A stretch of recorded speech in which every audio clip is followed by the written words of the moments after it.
随着我国北斗导航系统的全球组网成功，北斗系统俨然成为我国目前极为亮眼的一张名片。而最近一直屏蔽北斗系统的苹果，也在其强大的性能面前低头了。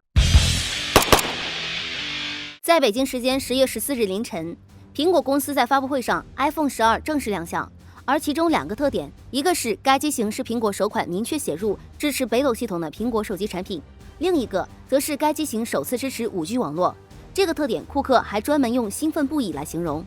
一觉醒来，突然就发现这个曾经的国际品牌主打的几个亮点，笔者身边的同事对此并没有太大感官。这些闪光点在中国早已经耳熟能详，是它落后了，还是中国的大部分消费者变得更加理性了？且不谈关于5G 网络，这个我国1年前就已经推出过相关支持的产品，光是首次支持北斗系统这个卖点就槽点满满。美国的 GPS 怎么就不香了？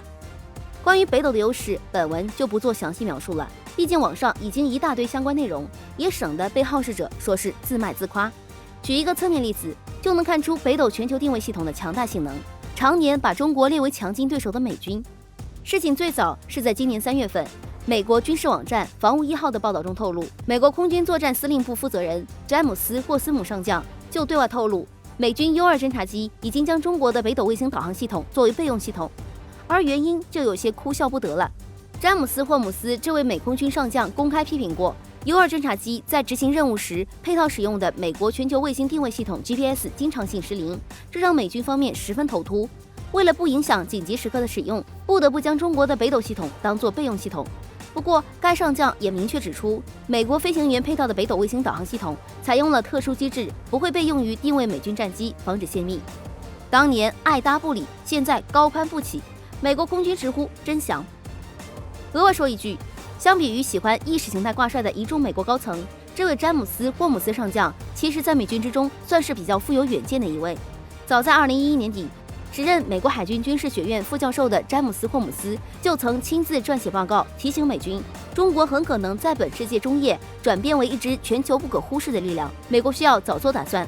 结果当时美国白宫麾下一干人等都沉浸在中国崩溃论之中，等着看中国的笑话。甚至他的一名同事伯纳德·科尔教授，美国海军退役军官，直接驳斥，认为中国在本世纪都不可能在海军上有所建树。这名教授认为，中国长期重视发展自己的拒止武器，用远程手段将美国海军抵挡在东亚海域，这代表着中国对全球海军充满静态思维和被动态度，这不符合海军发展思路和核心价值。时隔快10年之后，当初这位美国海军教授的话显然已经是被彻底打脸了。